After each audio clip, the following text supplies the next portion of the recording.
All right. Welcome to the Herbal Hour Podcast. Happy to have you guys back on again. I know the first episode we did was amazing, but we lost the video to it. So as a special treat, we have Chelsea Benjamin and Jenny Affan back again on the show to talk about their amazing magical broth elixirs, their spiritual views, and whatever else we decide to talk about. So can you give a little introduction of who you guys are, what you do, that kind of thing for people who haven't seen the first episode? Yeah, so we are two badasses, first and foremost. Get that straight out. Get that out in the open. But my name's Jenny, and I'm a co-founder of Back to Broth with Chelsea. We met at NUNM, where Bogdan, we met you, and we took the Master's in Nutrition program there. And yeah, we started Back to Broth about a year ago. Yeah, a year ago, here in Portland, Oregon. Yeah, that's us. Local organic herbal broths. Yeah. So do you guys integrate a lot of your things that you learned in your nutrition programs into the broths? I would say yes and no. Yeah. A mix. It's like a mix of things that we've learned, but I wouldn't really say it's the traditional route by any means that people from our program have taken, or like what they necessarily set us up to do, which is more like practicing clinical nutrition. Definitely like our recipes, come from a mix of our nutrition knowledge and intuition. It's a hybrid and intuition. Yeah. We take our mind and our hearts and put it in the broth. Right. And our experiences, which NUNM is a big part of that. Yeah. Yeah. And I would add to that just to say that, we honor and respect the science of nutrition and really take into account how healing broth can be for people, especially for the gut and everything, and brain health and your immune system. We've also been really inspired and just really resonate with mindful and intuitive eating, and we've seen broth be used as a tool to help facilitate more mindful eating. One of our slogans is to sip slow, because we think everyone should slow the fuck down. That's true. This is writing with a crystal wand. This is a selenite wand. So it shall be. So it shall be. Everyone should slow down, and there's just a lot of magic that can be had once you start to really be more aware of your relationship with food. It's such a good point. People are always asking, how do I improve my digestion? How do I improve my nutrition, get more vitamins, nutrients, etc.? And one of the easiest ways is just actually eat your food. Don't watch TV while you're eating, or Netflix, or do some work or on the phone. I'm totally guilty of that as well. But I always notice that if I sit down and just really almost meditate on the food and taste it and everything, the digestion is a million times better. Totally. Right. Yeah, you're not digesting in fight or flight mode. Yeah. So, yeah. That definitely helps. I feel one thing that we do in our broth ceremonies is we do a broth blessing, and just share gratitudes and things we're grateful for. And really what that's stemming from, and what I think it's rooted in a lot of ways, is how families used to say grace before meal.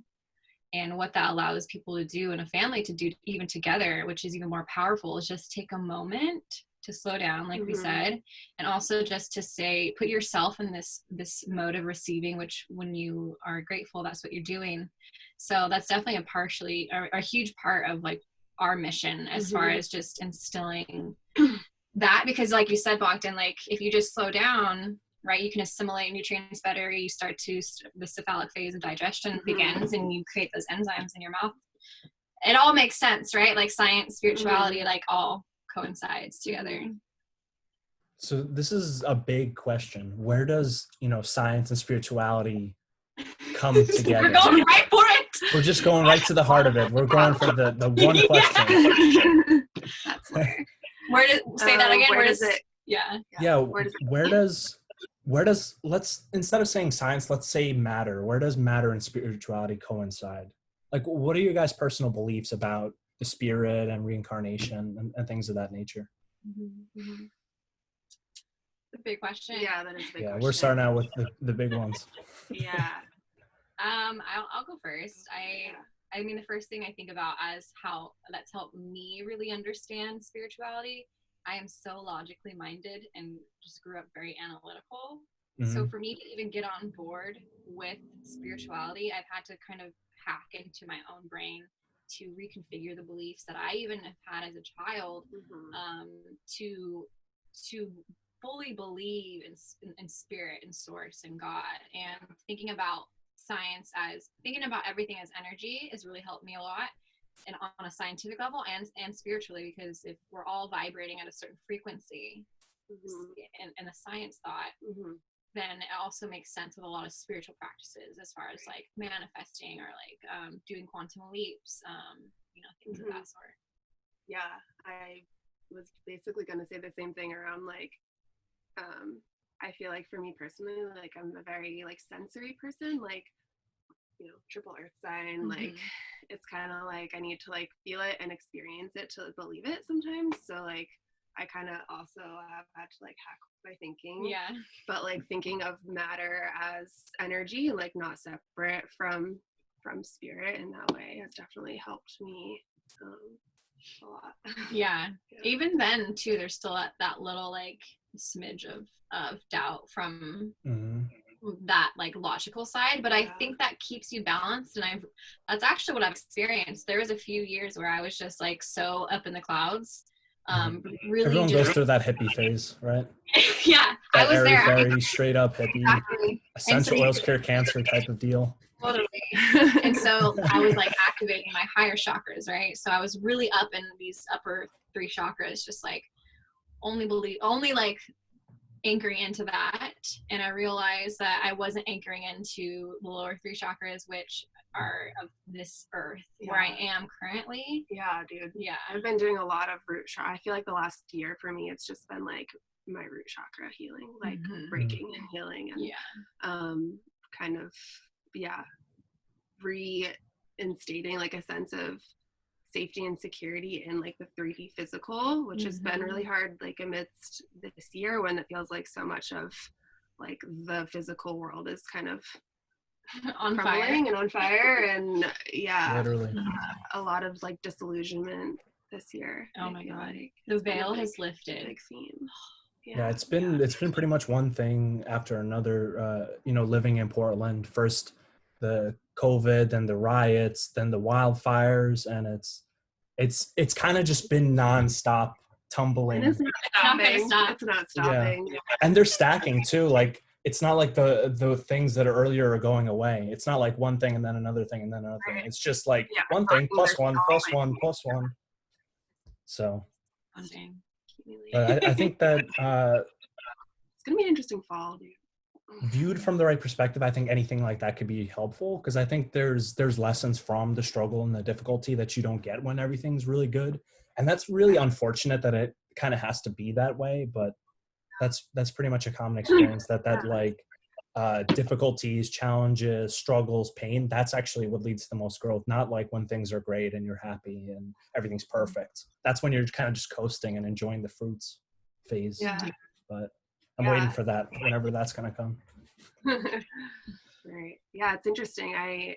Just speaking to the material thing still, I was during these fires, I moved down to Oregon City this summer. So I was in a level 2 evacuation zone, meaning like basically most of my building had cleared out, and my partner and I were like going back and forth if we should evacuate or whatnot, but ultimately just like felt like there wasn't really a place that the air quality was going to be that much different, and that we weren't in like immediate danger of like our house being on fire because we were close enough to like downtown. But at one point it's just like I had to gather and like pack like my material possessions, and I don't know, just a weird feeling. I'm such sure. a weird feeling. And I just like didn't really need a lot. Like I was just like, I feel like I don't like I brought a few like of my crystals. You're like, some photos. You still got one foot in the hippie phase. Me too. Yeah, like, I left one foot in there. Laptop, and I'm like a few like special clothing item, or like my favorite clothing items was just like just. Isn't that a strange thing? Yeah. Everything that you're surrounded by at one time you really wanted. And like at the end of the day, it's like you could easily do without it. And sometimes it's even a hindrance. Like sometimes it even, clutters up your space and becomes like a liability. To simplify it recently and declutter and like, I don't know. I'm on the same boat as you. I cleaned out my closet a few weeks ago, and it was I hadn't cleaned out the stuff since I moved in that I just threw in the back. It was really bad. So I had to go back, and it's like, if you think about that as far as like a metaphysical level, even, or spiritually, like in your own energy container, what you're doing in the physical can help you with that, right? Totally. So like it's a reflection of your internal state. I feel that so much. My God, yeah. So after that happened, like unemployment, I got unemployment. Dude, this girl over here, like they called me. Unemployment called her. They called me, and I got all the checks. His name unemployment call. I don't know. His name was Trevor. Trevor, if you're listening, I love you. He was so good with me. Shout out Trevor. Shout out to Trevor. Yeah, and anyways, moral of the story is that I was cleaning out, making space, and I feel very strongly that it was for this money to come in. Yeah, the point about the external environment being a reflection of your internal, I think, is very, very true. And they work kind of both ways. I feel like sometimes they do. They play off each other. It's like if your space is kind of chaotic and cluttered, not only is that an expression of like how you might feel internally, but it also like perpetuates it, and vice versa. So sometimes when your space isn't very organized, or it's not the way you want it to be, if you make little changes, it actually makes you feel better, which is strange. And then it's like the opposite kind of momentum. I'll give you guys an example. This was kind of a very intuitive thing. Before my first Muay Thai fight, I actually cleaned my house like the day before while I was waiting. Because I just knew, like, for some reason, if I get everything in my house in order, like I'm going to be a little bit more calm and it's going to actually help me. And I think it did. But like, how did I know? That's such a weird thing to do. Like, why would you do that as a preparation for a fight? It matters. It's important. It matters. Volumes, yeah. I don't know. That's the kind of stuff that's like, that is a game changer in my opinion, is that once we recognize how we interact with our environment and vice versa, that everything is energy, that like the fact that time doesn't really exist, right? So like the fact that you were cleaning it, you didn't know why at the time, and then it became clear after, is that you were just totally tapped into the flow of your path. Yeah, there's this alternate theory of time. Sorry, go ahead. Did you win that fight? I did, yeah. Yes! See? No, I didn't. Goddamn, wasted so much energy cleaning my house. There's this theory of time that's really a little bit of a mindfuck to wrap your head around, that the future is actually causing the past. That the future is making what it is happen through everything that is currently happening. So that it's not just what we do now affects the future, but the future is creating those things that we do now, like that we intuitively get pulled towards, that we don't see 10 steps ahead, but we have feelings to go in that or that direction. Yeah, I totally believe in that. As far as just like in the quantum space too, everything has already happened essentially, and then we decide kind of which timeline that we want to go on as far as getting that. So I think there's like we're getting pulled to this destiny that's already for us, but if we get off track, we'll be like kind of course corrected. Hence 2020. Dude. One of the biggest course corrections ever. Dude, I have to say though, I just listened to this podcast yesterday about this theory, this conspiracy theory that it's not actually 2020 and that Jesus was born in like 1152 and like all history before the 1500s is a lie basically. And that we're only in the year like 800 something. Wow. And it like completely blew my mind of time, and there was this whole empire, Tartaria, that like fell in like the early 1100s, and they just like erased it from history, and it just like Damn. it was really wild. Yeah, so I love conspiracy theories. What is time, dude? Like, what is it all? Yeah. Mm-hmm. Yeah, there's a lot. What interests me in that vein of like alternate histories is ancient civilizations that might have existed. Yeah. Because they have found ruins of cities, I think as late back as like 6,000 or 8,000 BC, and they were already like fully developed. So how long of civilization does it take to make, you know, a full city and this and that? And the weird thing about how we view history is we only see the things that are left over. Like we only see the tools, anything that's like made of stone. What if they had technologies that weren't even maybe material, or they weren't something that would be preserved? They kind of just, you know, faded away. There was this one image that I saw last night that was like basically like you need to download. No, it was in the podcast. I'm downloading right now. Also there's been this was not that, but maybe I'm tapped into something. Yeah. But it was basically these people in like an ancient civilization tapped into this like electricity field, and they were using like lightsabers almost, it seemed like, and it was just like seemed like way more advanced than what we think they were doing at the time, you know. I feel like I was there. Yeah. Lightsabers? Right? Is that Atlantis or no? Maybe. I don't know. Yeah, it's so hard to know. I mean, like, do you remember what you ate last week for breakfast? Yeah, I know, that's a great question. Like, and we're trying to look back beyond like the veil of time, tens of thousands of years. And also the point you made with that theory you brought up, Chelsea, is that history can be like altered, and it often is, by certain empires. It's like the winning empire will kind of rewrite history. And so imagine that kind of game of telephone over like 20,000 years, and like you're not going to know anything true past a certain point. No, that's why I am a big proponent of I'm my own god. Just like astrally time traveling? I think, I don't know, I just feel so strongly in 2020 that we're all being shown the false idols, and all these people are falling from these pedestals that the collective has put them on. And what does that leave you?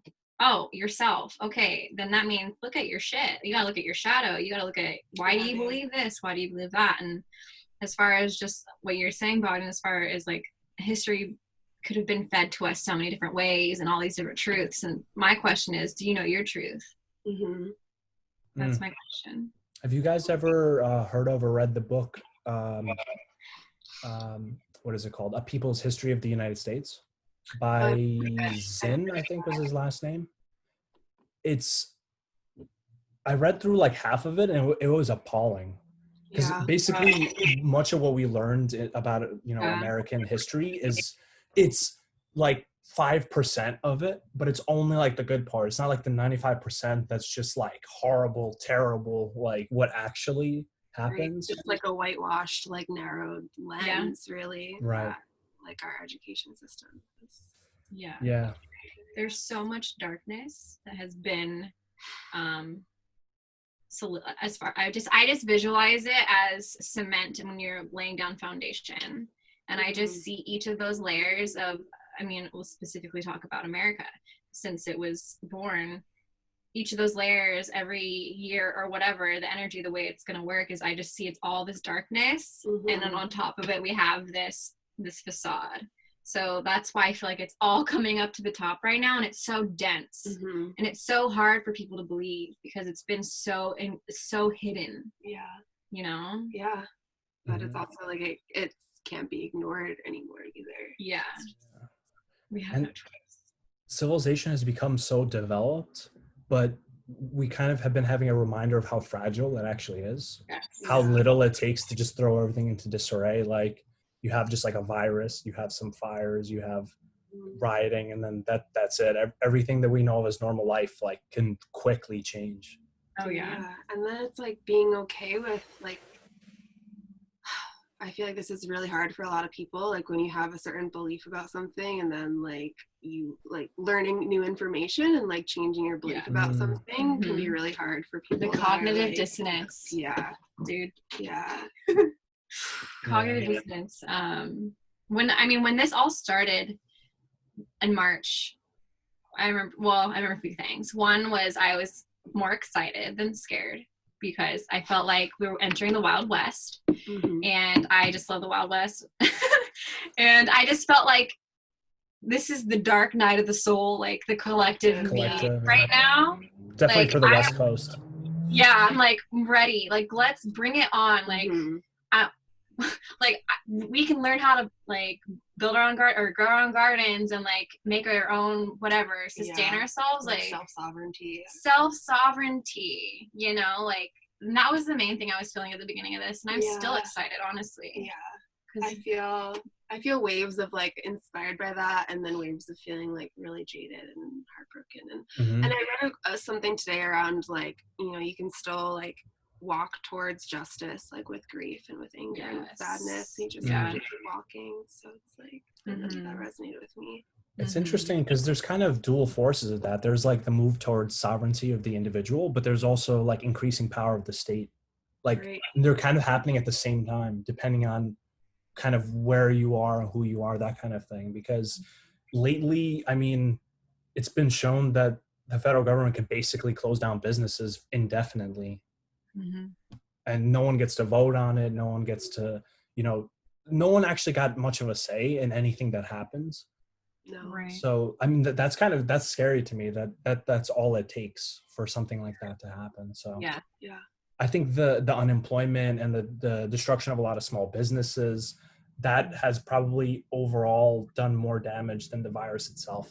I would think, at least in the United States, because people already like live in check to check, but they lose their so many places. Even out here in New York, I was walking around some of these old little stores and restaurants and stuff. Like so many of them are closed, and just last year they were all open. It's like Where are you in New York, Bogdan? I'm on Long Island in Smithtown. Yeah, we've had front row seats to seeing how, I think one thing that this pandemic has really shown is that the true backbone of what a thriving community is, and it's our farmers, it's our small businesses. And for us, we've been front row on this battlefield, what feels like just to stay alive as a small business, being at the farmers markets. And like when we talk to our farmer friends, you know, our job is very physically involved, like, but their job is ultimately so physical and trying to just survive. Every time we talk to our farmer friends, they're just like so drained and like wanting to just stop, especially after these fires, and I'm just like, people are gonna see soon that like our soils, loyal, we gotta stay loyal to the soil, because I think that's where true revolution begins, for a true foundation again to build from. And that's kind of like one of the like principles of this like movement towards regenerative agriculture and like really regenerating our earth, rather than just like sustaining. Recently we pitched in front of investors, like 30 investors. We learned so much. We were learning terms like maybe a few weeks before, you know, they use breaking down all of our like financials, and making a pitch deck, all the things, 5-year plans.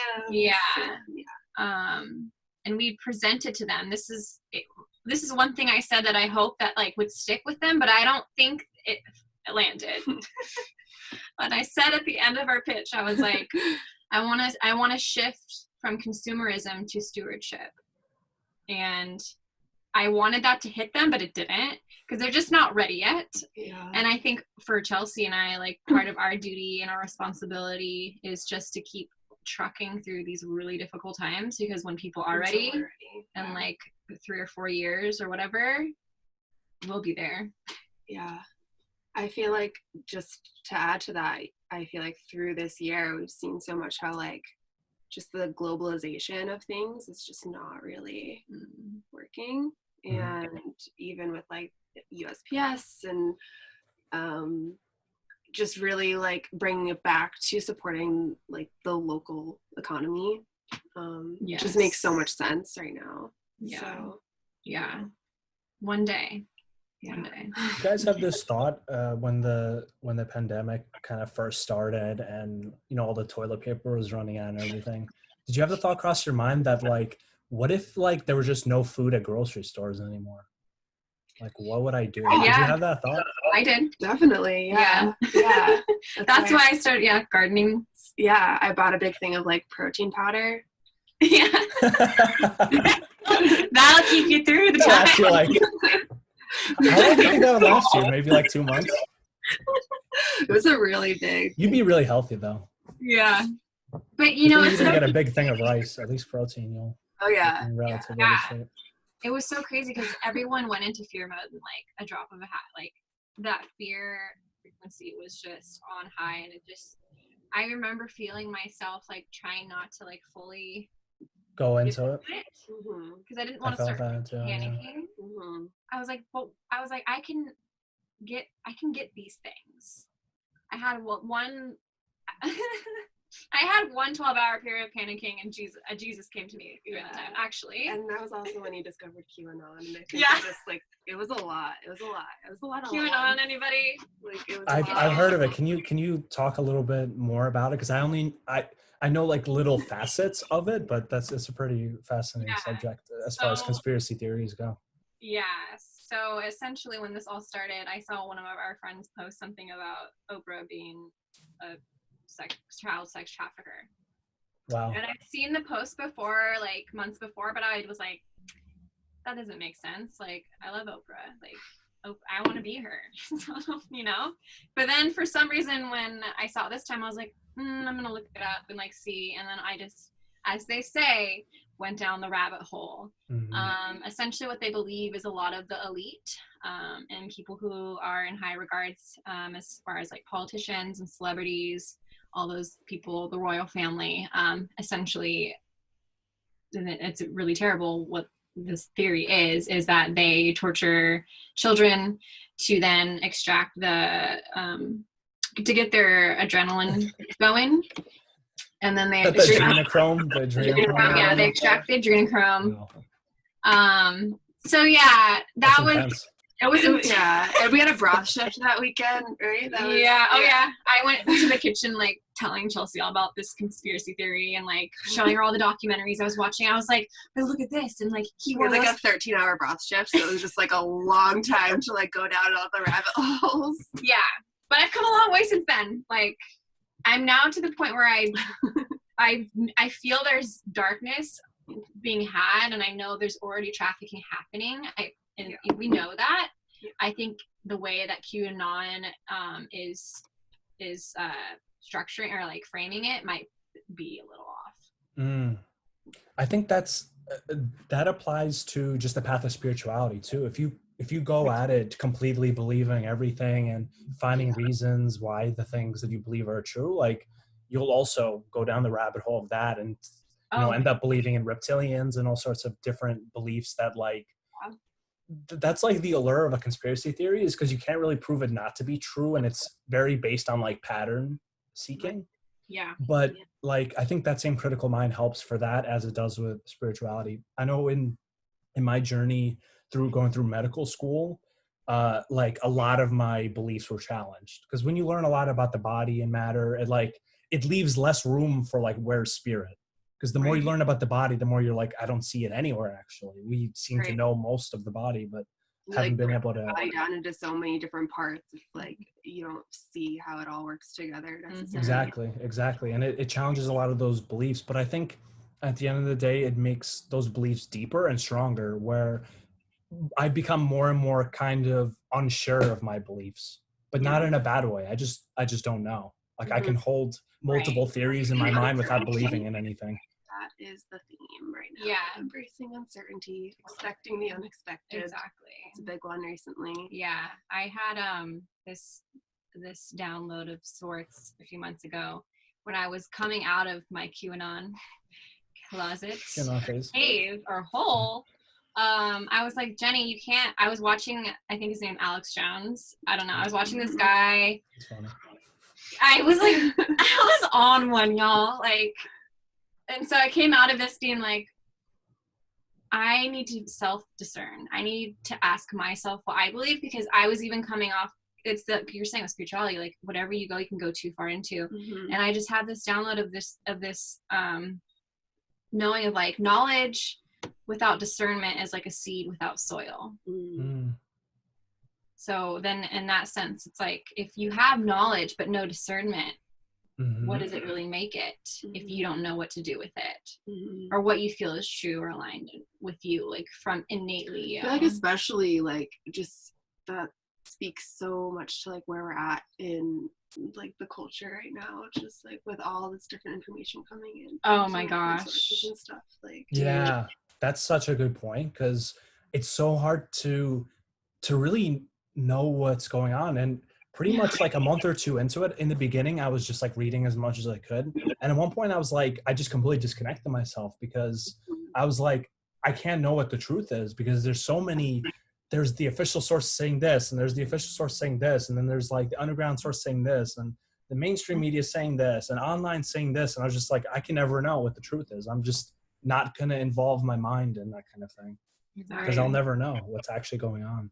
And I think that's kind of bringing it back to what we were talking about before, as far as like those lower chakras and like tapping into the root, and like that's part of that process, I think, is like creating presence and like knowing what's true in your body in this moment, what you can feel is true for you. And like that's where you start with the discernment. Exactly. Yeah. Exactly. I think discernment really makes diamonds, you know, like all those theories are just kind of coal and carbon or whatever, but discernment is like how you figure out what is like the truth that's actually useful. And that's, you know, 1 million pounds of coal is, I mean, I guess it's good if you're trying to make a fire or something. But like a couple thousand pounds of diamonds would probably get you farther in this world, at least. Yeah. No, I love that comparison, because it's true. And I think what people are realizing, and what I've observed, and this is a lifelong practice, is like, how do you hear yourself, your own intuition, and how do you listen to your body? And we're being slapped in the face with so many things, like stimuli to the max, right? Like we can't even hear ourselves, because podcasts, TV, you know, ads, whatever, like everything. But listen to this podcast though. Yeah, listen to this one. Listen to this one. This was the one. And I make sense what you did, Bogdan, because sometimes you just have to like shut everything off. Yeah. And to have silence, pure silence from all of that, to hear yourself. Let me tell you, my state of just mental wellness like drastically improved after I just cut myself off from all that. And I'm still pretty disconnected. Like people all the time will, you know, like text me from when I was in Portland, be like, oh, are you okay with this and that? And it would just be news to me, because like I literally was so detached from what was happening, even like outside of my little, like the part of town that I live in, that people from out of town were asking me about things that I didn't know about.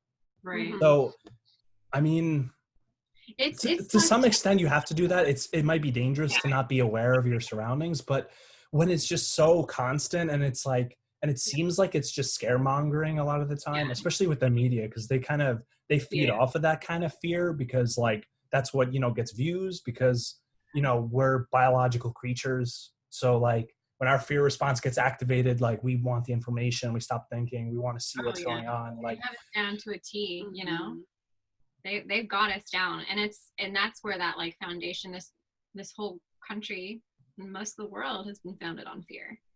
And when that comes to this level, now we see what that means when everything's falling apart. It's like, of course it's falling apart. Fear isn't a long withstanding foundation for anything.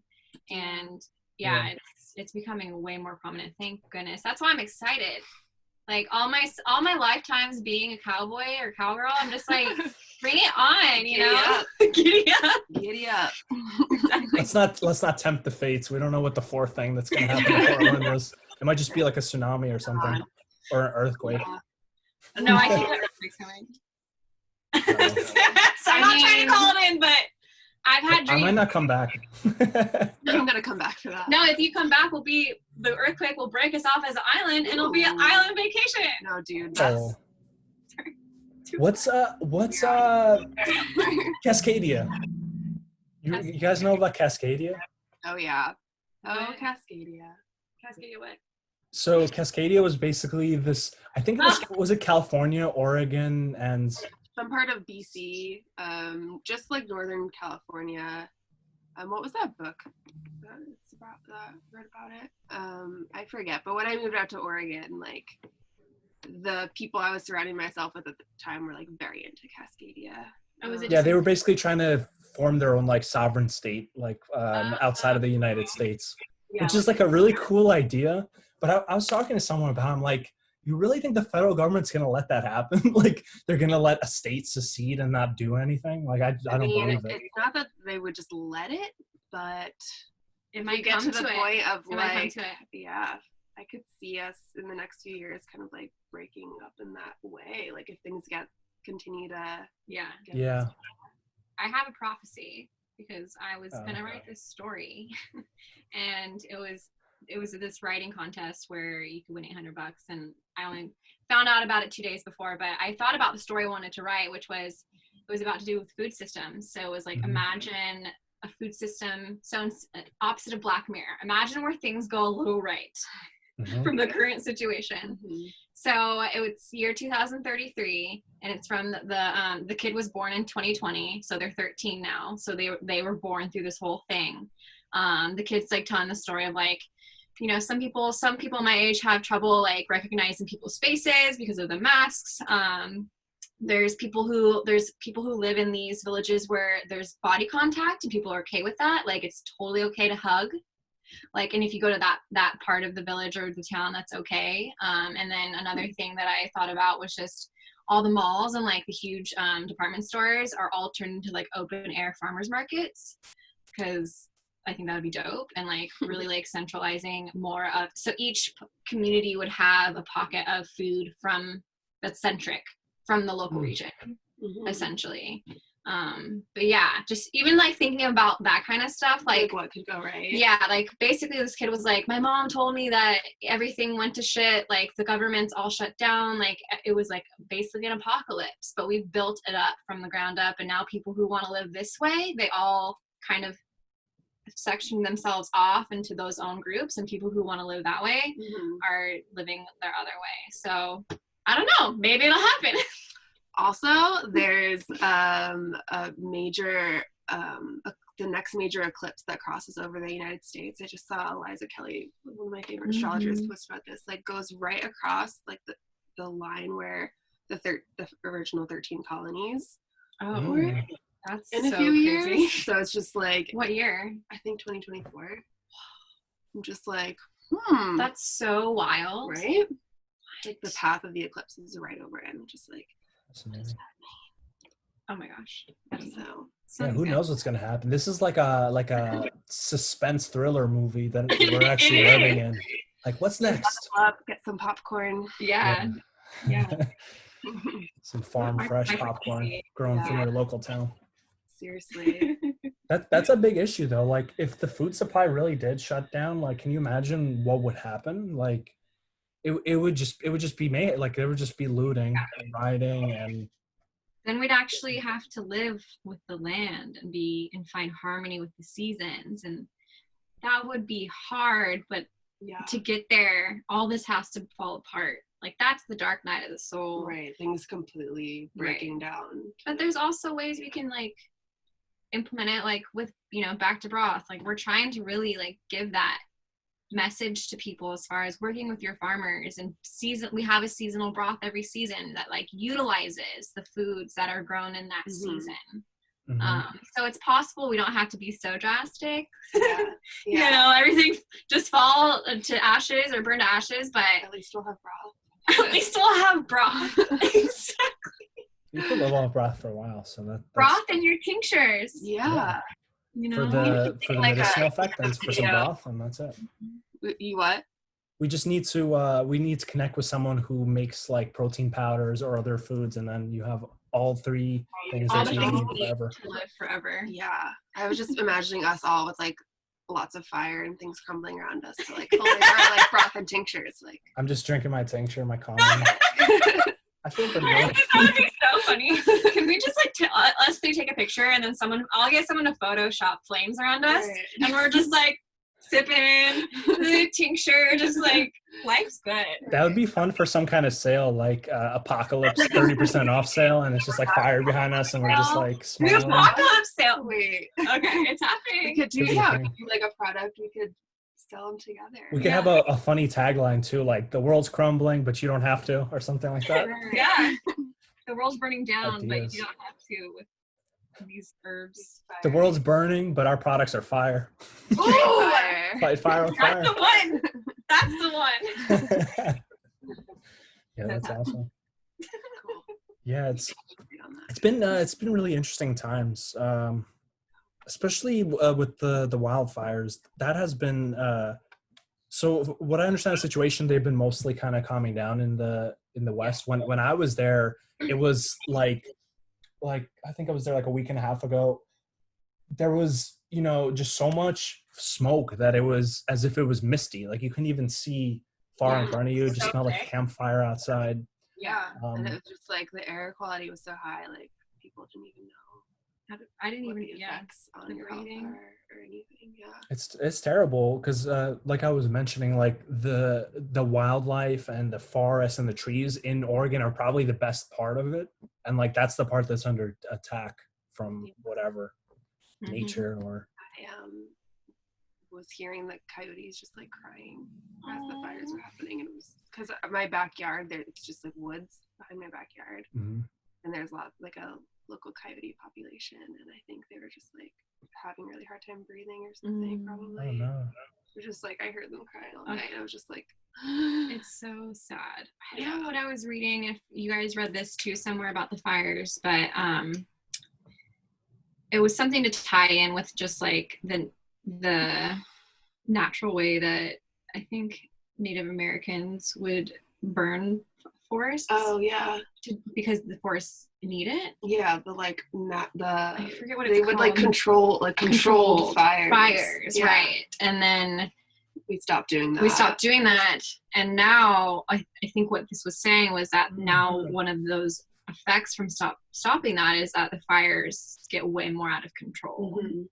Are you saying that they were actually setting up fires to like protect the forest, like setting up fires in certain places so that it wouldn't be able to spread throughout the whole forest, or? It would kind of like, I don't know. I think that they would. I'm definitely not an expert on this, but I think that they would set fires and then like contain them in a certain way because things weren't. The climate wasn't in the state that it is now, where like things weren't as like dry and stuff. I guess maybe. But yeah, they would contain smaller fires, and that would help the old growth forests like regenerate and regrow, which is like part of what the forest needs to repopulate. So that's why like some fires are actually like necessary and healthy, but it's just getting so far out of control now. Which is it's so wild because it's like we've gotten ourselves in kind of a negative feedback loop where in this situation with the fires, it's like if we would have taken the approach, say, of controlled fires and kind of how the Native Americans used to do it, we wouldn't be where we are. But now it's like I almost feel like it's too late. Yeah, well, it's just like we're paying the price for the price. Like colonists like coming in and just being like, okay, like this is what we think is right, like not actually listening to the people that have been like stewardess to the land. Steward. But we are paying the price for the colonists from so long ago. I'm just like, that sucks. Yeah. Yeah. But we've also just like built a whole like country and systems based on their ways. So a lot of it has been perpetuated. Right. But yeah. Right. Yeah. And another thing that go ahead, Fagan. It's not, when you think about it, it's not that long ago. Like 300 years is like, what is it, like a great-great-grandpa or something? Like it's not really that long, like especially with how long people live now. Like when John it's crazy how things have been exponentially changing so much too, because Oh you know, my in the God. last few years, technology and all this booming. Yeah. So maybe time is accelerating in some kind of way, like space time is accelerating, not like time, because like it's a Like clock, it can't go any faster, but just kidding. Or speed. Yeah. I feel that. I feel that a lot. I was going to say something. I forgot. Something. Oh, I was going to go back to the fires really quick. Mhm. The first day was when Mars went in retrograde. The red planet. It's a very fiery planet. Very fiery. And it just felt so fitting, honestly. Because Mars is also in Aries, which is the fieriest sign. Fiery. And the fact that people were taking photos and it looked like they were on Mars. Yeah.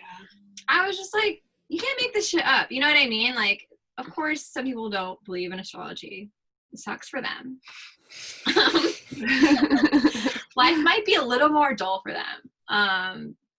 I've just found that when I look at the patterns and the way the planets line up and like that first day of retrograde of the energy going more inward for Mars and the fact that the fires, it just felt like, yeah, this is what it could express itself as in this physical reality. Yeah. The way I think of it is like seasons. There's cycles in nature that we can be aware of, and right. In the same way that we kind of use the sun to make calendars, and we used it also make like hours in a day, and months are kind of loosely based around the moon. That's the only way we can keep track of how change happens cyclically. So our whole time system is based on astrology, really, if you're to be honest about it. But all those other planets, I don't know. There's a lot of theories about like why astrology could be true. One of them is that these planets have some kind of gravitational electromagnetic field effects, and we know the moon does that to the Earth, so that's not that implausible. Right. Another theory, it could just be that like there's cycles in the universe that we don't know that just happen to correspond with the way planets are, because that's just how like some certain event happens every 200 years or something, and it just so happens that like Mars is there every 200 years. So like it's not that Mars is like causing it, it's just that someone figured out that there's a pattern there in the cycle of the universe. Is that, Chelsea, is that what the Great Conjunction is? Well, the Great Conjunction happens about every 20 years, but well, there's one that's in Aquarius. It hasn't happened. I don't know if it's happened. Yeah. There's one where it's like it's around when the United States was born, essentially. Oh, that's like the Pluto return, I think. Right. Yes. Which, like, basically, the planet Pluto like fully does one rotation around the sun in 2024, based on from when the U.S. was like signed as a country. Oh wow! So, it takes that long for it to. Yeah, it's a very slow planet, and Pluto just like represents. It's like the shadow planet. It's the planet of like death and rebirth and transformation. And so just to see things kind of like the cycle of where we're at now, of just like the U.S. kind of like dying and being reborn, possibly. You know what blows my mind completely? What? That the fact that there's millions and billions of planets and like suns, and we don't know about any of them. Yeah. Or how about those clouds on Venus? What clouds? How about those clouds? It's cloudy right now on Venus. Is it? Yeah, there's like life. They just discovered there's life on Venus. The possibility of life on Venus. Is it like water clouds or what? No, not water, but some I don't know, some elements in the clouds on Venus or something. Whoa. That there's possibly life on Venus. Whoa. Okay, so I just watched Away on Netflix, where they go to Mars, and it was I never thought I'd want to go to another planet, but for some reason the show kind of wanted me to go. That's your ruling planet. Yeah, I kind of want to go if one day, if that was possible. What about you guys? Would you ever leave Earth? Honestly, like, not to go to Mars. Mars seems like a hellscape. I don't know if I want to go to Mars out of all planets. Venus, though, seems interesting because it has such a thick has such a thick like cloud covering that like you actually don't know what's there. Like no one knows. You don't know what's It's going kind on. of like seeing the surface. sensual, and I'm just Yeah. like, What's going what's on under there? this cloud? Well, we've seen the surface of Mars. We know like maybe something lives like underground, but on the surface, like Yeah. that shit is inhospitable to life, or of that we know of. Maybe it's a different kind of life. That's always possible. Also, there's the possibility that beings on other planets might not be perceptible to us. Yep. I mean, what if Mars is just a planet of like ethereal beings and like Yeah. we can't see them and we never will, but doesn't mean that they don't exist. Right. And like how there's some people believe there's beings living inside the earth. Mm-hmm. Yeah. There's some old beliefs that like when a person dies, their soul goes to another planet, or it goes like through the planets, or something along those lines, that they have some kind of purpose that's outside of like what their material representation is. That, I mean, I can get with that. Or maybe life was on Mars like 1 billion years ago, and it just like it is what the Earth will be like if it gets scorched. That's what they were saying in Mars in this show. Last time I went to Mars. The last time I went to Mars, Mars, the show. That's That's a good name for a show. Elon Musk could be in it. But I kind of believe it honestly, that like Earth could just turn into like a fiery. yeah. Well, it will for sure. One night I was getting into a rabbit hole. And Earth is gonna just regenerate. I don't. Well, here's the thing though.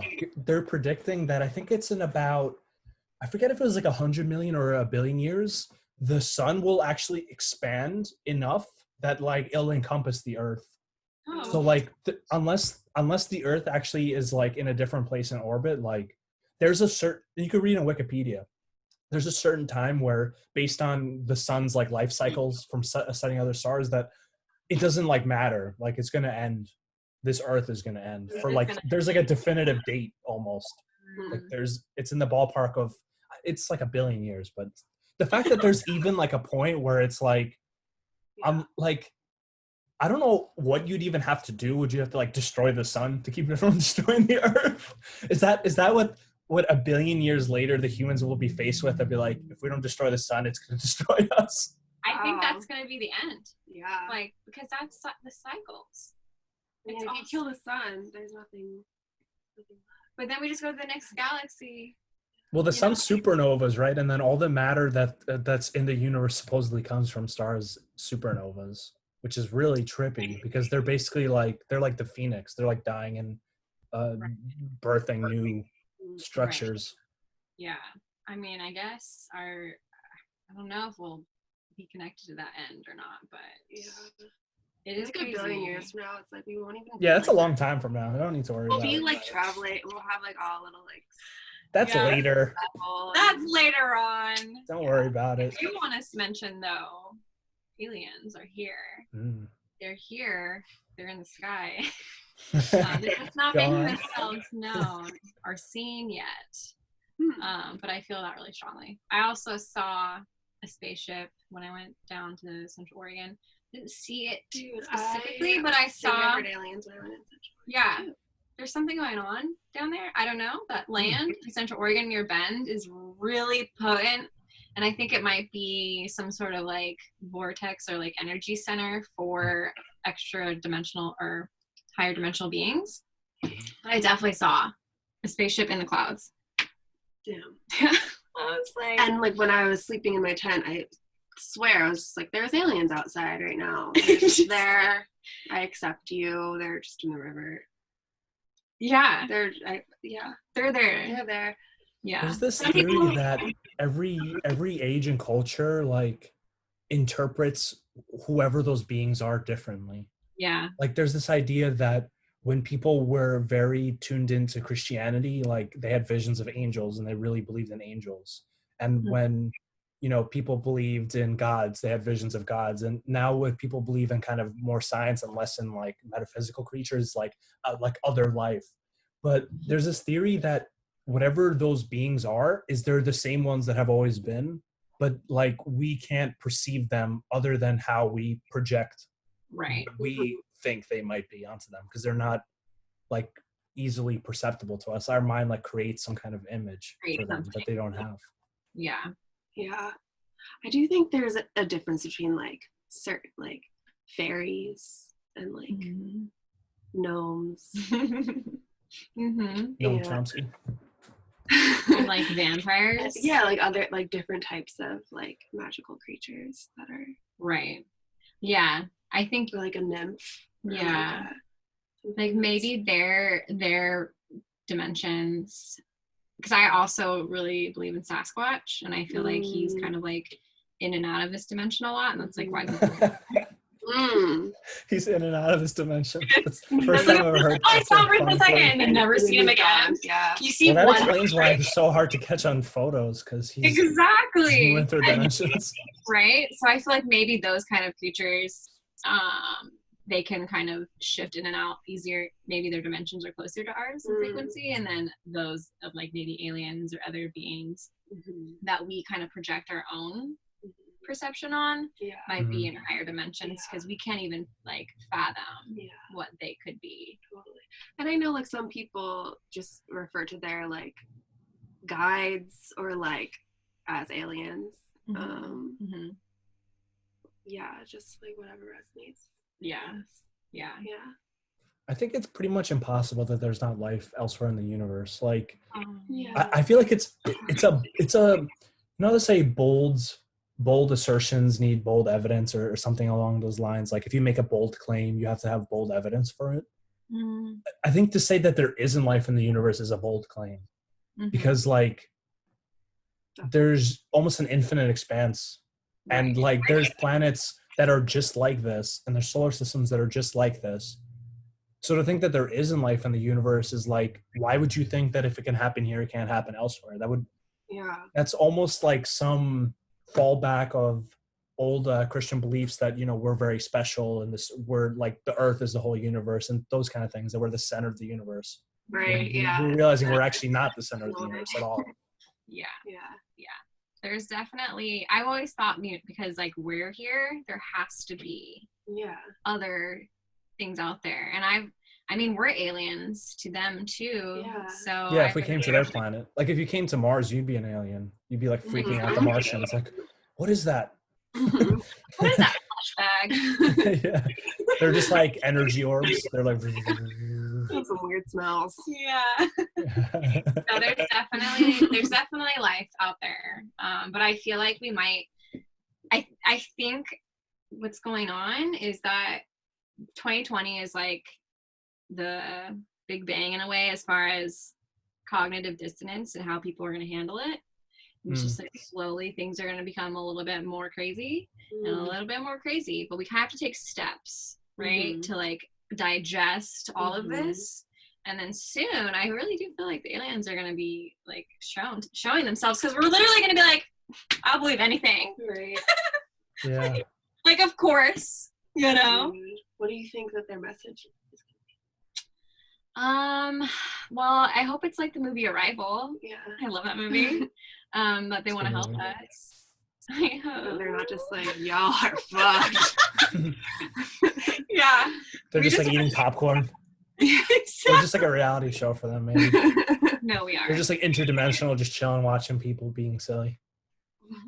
For sure. It's crazy because like some of the spiritual or the alien books that I've read, as far as people like channeling other collectives from other dimensions, a lot of them say like Earth, you know, obviously there's 3D, 4D, 5D, and so on. And a lot of them say that like Earth is just, it's even though it's 3D, and like if you're looking at this tier, for some reason, Earth is this huge catalyst for so many other things. And that's why this is happening right now. Like you're saying, Bogdan, maybe there's something the future is kind of influencing the present, where they're living out certain timelines where they're like, or they know of them. They're like, okay, well, Earth's pretty much fucked. We need to go try to fix that. There's something going on here. What impact do you think it would make? Like, let's say we're just sitting around going through our day, and on the news it comes out that like some extraterrestrial life is in contact with like I don't know, the president or with the government or something? Like, what impact do you think that would make? Like, what would happen? I'm just imagining Trump being like, the aliens, they love me. The aliens, they love me. We got a great deal with the aliens. We're going to invade China together. Deal. China's done. The aliens don't like China. They don't like their food. Oh my God, you guys. It's so funny because I feel like that's exactly what's going to happen. Honestly. Oh, no, I feel like the aliens would know better than to be like, Trump is who we're going to talk to. So Maybe Trump's an alien and they'll actually contact. Maybe he's just been a troll this whole time. Kind of looks like him. Yeah, maybe there's like. And the aliens all talk like that. They're like, Trump, go to the Earth, act like an idiot. Yeah. They'll never believe you're an alien. Never believe it. Excellent. Yeah. No, I think for like me, I would just be more excited. I don't know. There is a part of me that still can't believe aliens, but we're getting closer to just the veil is just totally lifting on so many things. Yeah. But if they're like amoral, what if they don't have like any morals or anything like that we think of, or even like emotions? Actually, interesting you say that because I had an experience with a friend of mine who we were eating some psychedelics, and she was like channeling from these aliens, and that was the big thing that we talked about, because it almost felt like these beings were not really like in their heart space as much as they were kind of like just the mind. Yeah, it felt more like they didn't have the like earthly emotions. They didn't have like that sense of like morality, even in the way that like we like make decisions and are like thinking about how we like to go about our like humanness in the world. And it almost felt like a sense of like detachment, where they were kind of like ruthless, like, nope, just do this. And yeah, they do like what's right. They don't really think about like morals or anything like that. Right. Feelings. Yeah. That's part of the I'm talking a lot about Christianity today. I don't know why, but Jesus? Yeah, Jesus is the best. There's this old story that humans are very unique creatures and that we've been given free will to choose between good and evil, whereas angels don't have free will actually. And then there's the story of them being jealous of humans because of the fact that they have free will, even though they have way more powers and this and that, but they can only do what God commands them. They're not allowed to do anything else. Yeah, I have. They can't even like fathom doing something against God because they don't have free will. Because I have a dream that I'll never forget. It's one of my most vivid dreams that I've ever had. And I was basically in this city that was kind of like Vegas, but was kind of in the future. All these lights everywhere. And then all of a sudden, coming over the horizon was this huge spaceship. It was like covering the whole horizon. It's just like everyone's like screaming and like running. I don't know, maybe this will happen soon. And I remember I was like running up the staircase because I was scared, but then, the light shining down. And it's like searching for me, and I'm just like, fuck, like it's coming for me, like I can feel it. Like the light is coming. So then the light shines on me. I go up into the spaceship. I had to fully surrender, no fear, because I was just suck you in. At that point, you gotta surrender. Like, what are you gonna do? Resist? You just got sucked up by some unknown technology. Yeah. Really like just gotta go for it. Yeah. So then I got up there, super chill. They're all super chill. Yeah. They're all just like smoking joints. Like, they're like they're smoking like space weed though. No. It's something from another planet. You guys know the movie Big Hero 6? Yeah. You know the big like white. It's like this big white. This is what the aliens look like in this iteration. They're these big like fluffy white things. And look like marshmallows essentially. Anyways, I was sitting there with this one alien, and this is why I bring this up, Ogden. And it's weird because I actually thought of this dream like 5 minutes before you brought this up too. Is that the alien sat me down, and it was a very lucid dream too. Like I felt very awake and alive, and the alien just looked at me, and he was just like, he's like, humans are so lucky. Like you guys have free will, and that was it. And I was just like, oh, damn. I didn't know that. I mean, I knew that, but like what you're saying is like other beings, aliens, look at us as free will as a this gift. Yeah, I mean, even other animals on Earth, like it's a little bit more simple, like survival, you know, it's just like food, water, staying alive. Like Yeah, there's no like, you know, bobcat going off into the mountains alone to like learn about himself. right. Like I mean Like start a maybe it meditation is, but practice yeah, and or like like write a book or something. become an influencer. It's some Yeah. human stuff. That's the interesting thing with like extraterrestrials. A lot of times the way they're depicted is like we think of them as us, but just more intelligent or having more technology. But as we're talking about, what if they're just like completely different in a way that we can't, like we can't understand them and they can't understand us, kind of like it is with like animals. Like they can't understand our language and like they probably don't know what we're doing most of the time. Maybe Right. like that's how we will look at extraterrestrials. Like these are totally different than us. They don't Right. think the same way. Maybe they don't even think at all. Maybe they don't do that. Right. Who Oh, they're knows? coming. Yeah. I hope so, honestly. They've been That'd really be coming. yeah, good or bad, that would be really interesting. Because if it did happen, I'd be like, okay, this is a really weird universe, and I'd be okay with I that mean, I'd as rather my have end. aliens running things than, you know, the things Right. that are right now. Right. Yeah. Yeah. One day. One day. Yeah, Yeah. yeah. Who knows? I mean, I think they say the nearest habitable planet, because it has like a sun in a certain range, is I think it's like 27 light years away or something like that. Mm. That they're aware of.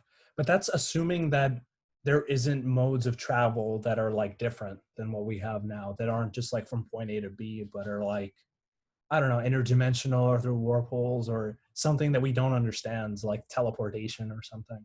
Oh, for sure. That's the main problem, because like if there is some kind of weird limit in the universe where like no matter what you can't go faster than the speed of light, Mhm. like there may be like billions of aliens, but they'll never reach each other. Like that would be really, imagine how sad that would be. I mean, Wow. kind of Just because happening. everything is so far away, it's like no one Yeah. will ever reach anyone. Right. Mhm. That'd be sad. Ogden, do you believe in reincarnation? I, I, I used to believe in reincarnation, and now I have more of an idea of like, I don't know. I'd say that when you die, your individual consciousness ends, and you become part of like the one consciousness again. But there's nothing that like reincarnates, like because they're like Bogdan won't come back. Like that's it. Mm. Like, but the same one who always dies and is reborn comes back. Right. That's kind of how I look at it. So like after you join the collective pool, the collective spirit pool, then like would you then think that you'd be like recycled back into Mhm. Yeah, I don't know. I kind of, and this is just for, I could have no way of knowing this, but I kind of get the feeling that like matter itself in the universe has this property of consciousness, that all it needs is a kind of like biological organism to express it, but it's like a property of the universe. So when like this ends, it's just this specific thing ends, but the consciousness that's present in the universe can't like end. Mhm. Matter cannot be destroyed. Yeah. But I don't know. Like I also, I've had experiences with astral projection and stuff like that. So I don't know, maybe there is like some remnant of like us that lasts. Mhm. Maybe it's not even eternal. Maybe it only lasts for a couple hundred years or something. And then it just like floats around the universe. I would be down for that. If anyone's listening, I'm down for floating around the universe for a couple hundred years. Mhm. Your little spirit body? Yeah, I'll go explore Venus and Mars and see what's really up with them. Then Seriously. come back and let us know. Yeah. Yeah, but then no one will believe you guys. Like, you're crazy. Aliens. Dude. Spirits aren't real. I don't know. I think we're onto something. I feel we will listen back to this podcast in 30 years and be like, you're genius. We'll just be hanging out with aliens. They'll be like aliens. It's like, Jenny will be like, we dating were an just talking about you guys. We didn't think you'd actually come here. They're like, yeah, we didn't know you guys existed either. Wait, that's hilarious. Dude, that might be a thing. That'd be funny. Do you believe in reincarnation? I do. Yeah. I definitely think that, at least for me personally, just having memories and feeling drawn to certain like time periods and things and different cultures has allowed me to just dive into what it would mean to have other lifetimes. But of course, there's always that little like part of me that's like, Someone recently just told me, which sounded way more calming and not as heavy, was that maybe you don't want other lifetimes because that's just a lot of weight. Do you know Yogananda, Autobiography of a Yogi? He said something that really stuck with me. He said that one of the greatest mercies of spirit or God was making humans forget their past lifetimes. Yeah. Because like imagine like you did terrible things in your past life and like you wouldn't really be able to live this life. Like you wouldn't really be able to start over. So if reincarnation does exist, like it's actually probably a really good thing that we don't remember our past lives, because like you make a mistake like, you know, last year you still like get bothered about it, or something bad happens to you last year, you're bothered about it. Like we all have such bad PTSD. Imagine you had thousands of lives where you were killed and you killed people and like did terrible things and terrible things happened to you. Like you wouldn't be able to function. Yeah. So maybe I do think that there's on some level that like our subconscious and on like a psychosomatic level, like we're carrying those memories. And it's not that we're necessarily always like conscious of these things. Not a conscious memory. I have had like some experiences with that where I felt myself just getting like really overwhelmed by like the weight of what it has felt like that I've had to heal from like previous lifetimes. And it's just like, whoa, okay, like even like this life alone, like that's enough for me to just like you know, transmute and get through and survive. So I feel like I've had to like loosen my grip a little bit on like trying to like make sense and like figure out the details. And I can be like a detail like pattern recognition person, so like can get kind of fixated on like, okay, like what exactly happened, what does this mean, how does this like come up in my life now? And it can be a lot. Sure. I was talking to someone and they brought up a really interesting alternate theory of reincarnation, that the way reincarnation works is like it goes through your family line, like all of the kind of genetics and the epigenetics to get passed on, and all the memories and the ancestral memories, that's like actually what reincarnation is. Like that you're reborn from your parents and so on and so forth, but there's something more being transmitted than just necessarily genetics. Right. Like a family soul or like an ancestor line or something like that. I could see that also playing a role too. Like I mean, even in this current day, just as far as, you know, the Black Americans having to feel and carry the ancestral weight that has been before them, you know, it makes a lot of sense. And sometimes I feel like that can get a little blurry with like past lives versus like ancestral stuff. And it's like, am I feeling into like my ancestry, or like was that actually me? Like in a different form. Yeah, I just recently looked, so I have 23andMe, I think, or the one of them. And I looked on, one of my friends inspired me because he was showing me how he went in to his family tree and was like building it. And he could go and like see the documents of when they did the census for every year, and you could see what your family did. And I just got inspired to do that myself. And there's something so magical just like going and like looking to see where you come from, and like how each family member has a life and a story. And it's just something we don't think about that often as far as how that's brought us to this moment. So much had to happen. So much has had to happen. And I feel like in a lot of ways, it's like if we could tap more into that and see those patterns, you know, like, I mean, we're the best of like, you know, dozens of generations of humans, like because we're the ones that survived, basically. We're like the genetics that survived. So like in theory the genetics are always improving, because like our ancestors like, you know, fought tooth and nail for survival. So like that still exists within us. It just needs like it just needs an outlet, basically. And that's what's interesting with, I think, a lot of the bad things that happen, like violent rioting. I think that's an expression of like that part of the human nature that doesn't usually get a chance to get expressed. So it's very chaotic. It's like a defense mechanism. And it's like so long-term built. It's built up over such a long time. Yeah. Exactly. And it's deep too. It's not like consciously accessible really. It's like super deep animal part of us. Still there. I know a lot of people were like, a lot of people didn't want the riots happening and for the violence to happen. And it's just, if we look at it from that lens, and also just recognizing that certain things need to be expressed eventually, especially that are deep inside our DNA. Right. And then also just, energetically, like somehow, I mean, I just always just look to nature. Like nature is not this even keel thing, and we are nature. So it just makes sense to me to be like, yeah, sometimes shit's gonna hit the fan. Yeah. It's like peaceful protests can only go so far. It's like, I don't know, sometimes it's ironic to like, sometimes it feels like the oppressor is like criticizing like the way that people are protesting being oppressed, and it's just like, well, to some degree, like you don't really get to say like that's the whole point of like why we're protesting. Right. It's wild times. But we survived. So far, yeah. So far we're still here. Number 4 is coming though. That earthquake. But let's hope the extraterrestrials come before that, because that would be nice.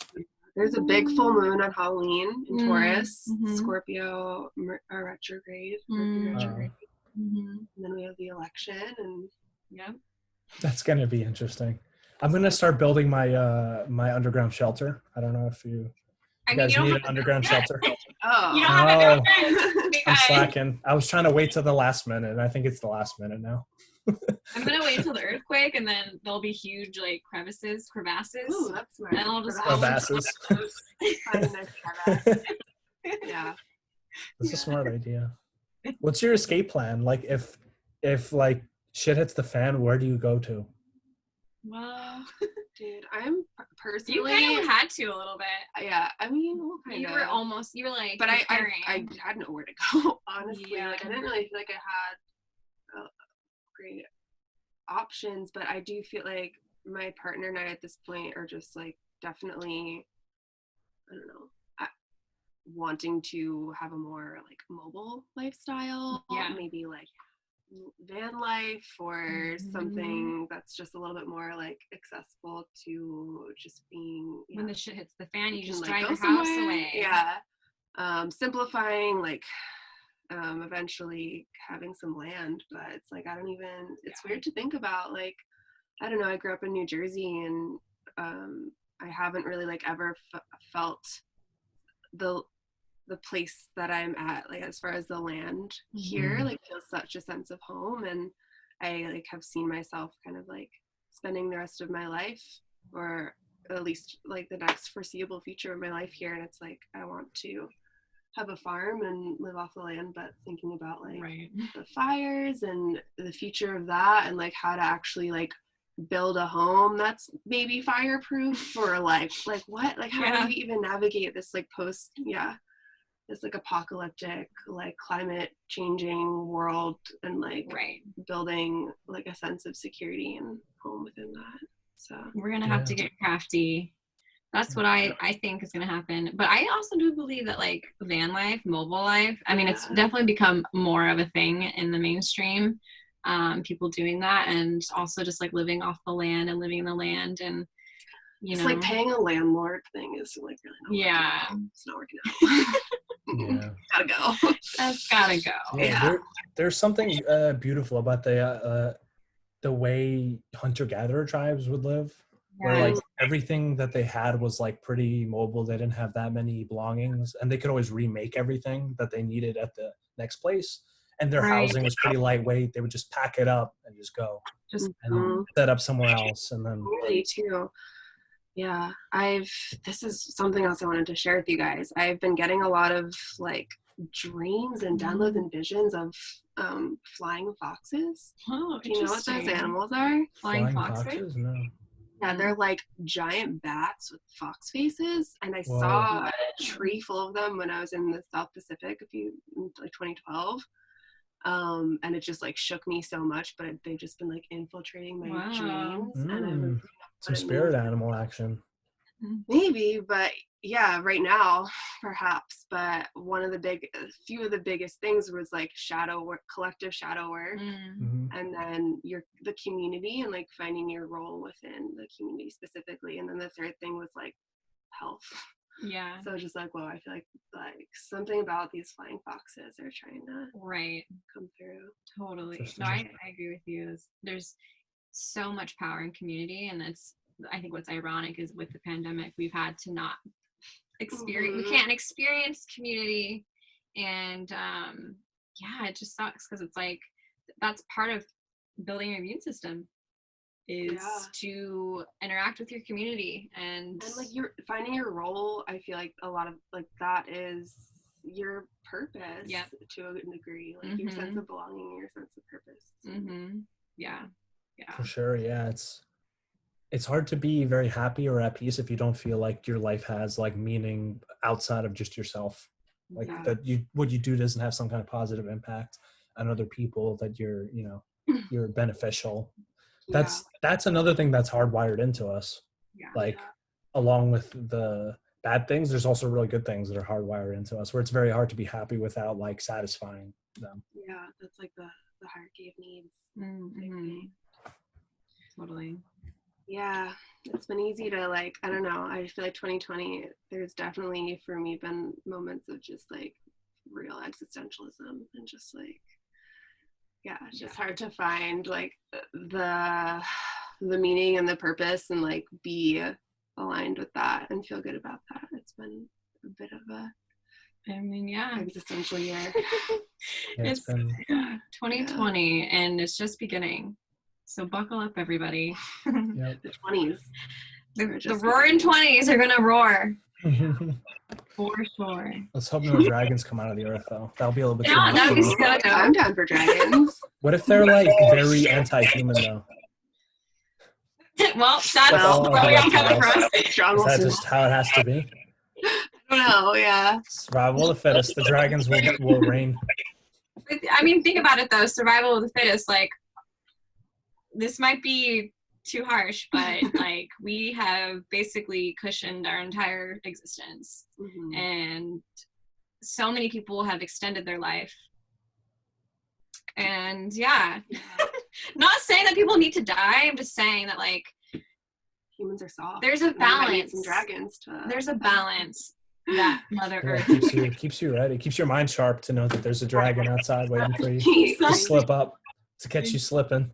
Yeah, it's funny. I've been thinking about recently how like humans are just so needy. Like even as babies, it's like we need our like caregivers so much, way more than other species. Yeah, my cousin just brought up a great point. He was saying, because you know how we can't travel as easily right now, especially with planes. And he's like, well, maybe humans aren't supposed to travel so easily. Yeah, I was like, good point. You know, maybe we are supposed to just go to where we can go, because if you think about the immune system and, you know, just biologically how we're affecting the environment, our environments, it makes a lot of sense. But still want to go to the Maldives. Right. Yeah, well, every day we're moving towards like the, you know, globalism and less of countries mattering, because everyone moves around so much that it's like, it's not like it used to be where you know, colonists would come to some area and the whole population would like get decimated by smallpox or something just because they didn't have any immunity. Now it's like every part of the world is everywhere else, so the same lockdown like happened throughout the whole world, which is really interesting to see. You know, all these countries acting in unison. It's like it's not even like a America event, it's like a world event, so like it's even more of an impact on the collective unconscious. I think that's what makes it so tough. Yeah. Thank God we're here. Thank God. Who knows? In this closet. Next time we could be in our bunkers. We could be next time I'll be wearing radioactivity suits. Oh God. Oh my God. With masks. Seriously. Yeah. No, I think it'll be fine. I'm like into the Probably like apocalyptic fashion though. It is Yeah, pretty cool. like what's that called? What's that movie? Like where they're all like riding around on those like open Mad Max? top Jeeps, Mad Max, like that kind of stuff. How did I know you're gonna say Yeah, that? that was good. Telepathy. Yeah, thank you. Yeah. Telepathy is strong with this one. So strong. Well, telepathy is legit. I don't like. I've had so many experiences with, I'll have a dream about somebody, and then like I'll wake up in the morning, and I haven't talked to them in like months, and I have a message from them, and they texted me at the same time, like in the middle of the night. So like it happened around the time my dream was happening. Oh, for sure. And I've had that happen to me so many times that literally I'm like, okay, the only explanation is like telepathy. Right. Yeah. The astral's one hell of a place, man. Or premonition or something, but like who knows what the difference even is. Right. Mhm. It's just like dipping into the dream space, and then you dip that into this space, and then you're like, what's reality? Right. And it really Shared consciousness. unity consciousness, all of the above. I had a dream recently where I was trying I was lucid, and I was like I like dropped into this apartment. It was a parallel reality to the now moment. And I found this iPad, and this girl was there, and she was a singer. And in the iPad, I took one of her songs and dragged the file over. And I just felt so strong. You know when you feel in a dream something so real? Mhm. Just like I felt so strong that this was going to happen. And I was trying to send that song file to my email here. Yeah. I was like, JennyAffan@gmail.com. I was like, I gotta get it to me. Did like, it come through? no, it didn't come through. It didn't come through. But I felt like it was this message of like those worlds are so connected. Mhm. Mhm. I've had so many dreams like that where I'm trying to like, I become lucid and I'm trying to like bring back some object for proof. For proof, yeah, Mhm. exactly. But it never comes through. I wake up and I'm like, Oh, damn it, Well, again. it happened to me once. And Yeah? it was beautiful. I had this dream. Well, I wasn't a dream. It was more, I heard someone else's dream where Mhm. they basically were in front of this council, and they got handed this little red heart from this Mhm. council. And then I went to work the next day, and I was driving the elderly around in this minibus, and underneath the seat, one of the Patty, she was one of my favorites, still is, and she's just like, what is that thing down there? And I look under the seat, and it's this red squishy heart just described as in this person's dream. And it was just wild. I was like, where did that come from? Why? Dude. Wait, so Yeah. did that person who had the dream, were they like working at the same place or something? No, Like, no, what connection did they have? I heard it on like a YouTube or like a podcast or something. Someone was describing this of their experience of like talking to the council, and she said they handed me this like red squishy heart, and then the next day it was like underneath the seat, and we all looked around. We're like, whose is this? And no one knew. And then I crashed the minibus. Wait, what? yeah. The reason I say that though is because I was having such a high vibrational moment. I was like about to like ascend, because I was like, what the fuck? Like this heart just appeared. And then I feel like the crash in the minibus, or I didn't crash it. I hit a pole. Was bringing me back that's the down thing to about earth. spirituality, you know? Yeah. Sometimes you crash a bus because of it. Far away. But it doesn't mean your experience wasn't meaningful. Exactly. All right, guys. Well, thank you for being on the Herbal Hour podcast. Thank you for having us. Lovely conversation as always. And of course, I'd love to have you guys on again. We rabbit holed a lot, and I thought it was a lot of fun conversation. Yeah. Like quarterly check-in. Yeah. Yeah, absolutely. We'll have to check in again because we don't know. Maybe like at the end of 2020. There's definitely some gems in here to listen through and like take an idea and run with it. Yeah. So I'll definitely be listening through again. Cool. Well, thank you, Bogdan. Thank you very much. So much.